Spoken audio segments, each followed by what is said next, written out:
সূচকের উত্থানের মধ্য দিয়ে শেষ হলো গেল সপ্তাহে পুঁজিবাজারের কার্যক্রম। ঢাকা এবং চট্টগ্রাম স্টক এক্সচেঞ্জে বেড়েছে লেনদেনের পরিমাণও। তবে এবারও শীর্ষে জেড ক্যাটাগরির কোম্পানির শেয়ারের দর।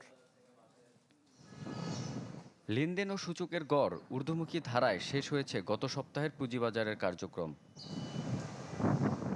ঢাকা স্টক এক্সচেঞ্জের প্রধান সূচক ডিএসসিএক্স সপ্তাহ ব্যবধানে ৭৭ পয়েন্ট বেড়েছে, শতাংশের ভিত্তিতে যা ১.৫৮। বেড়েছে লেনদেনের পরিমাণও।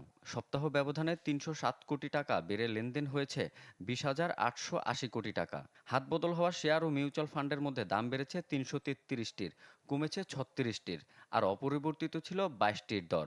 লেনদেনের শীর্ষে ছিল Zeal Bangla, Regent textile, Sonargaon textile, Northern jute manufacturing company ও স্ট্যান্ডার্ড ইন্স্যুরেন্স।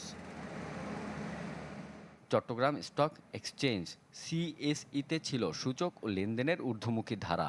প্রধান সূচক সিএএসপিআর সপ্তাহ ব্যবধানে বেড়ে দাঁড়িয়েছে ১৩,৮৭১ পয়েন্টে।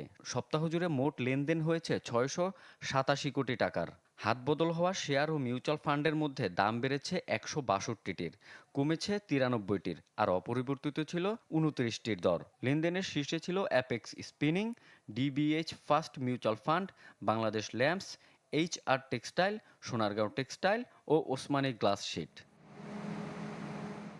রনক মাহমুদ সৌরভ, চ্যানেল 24, ঢাকা।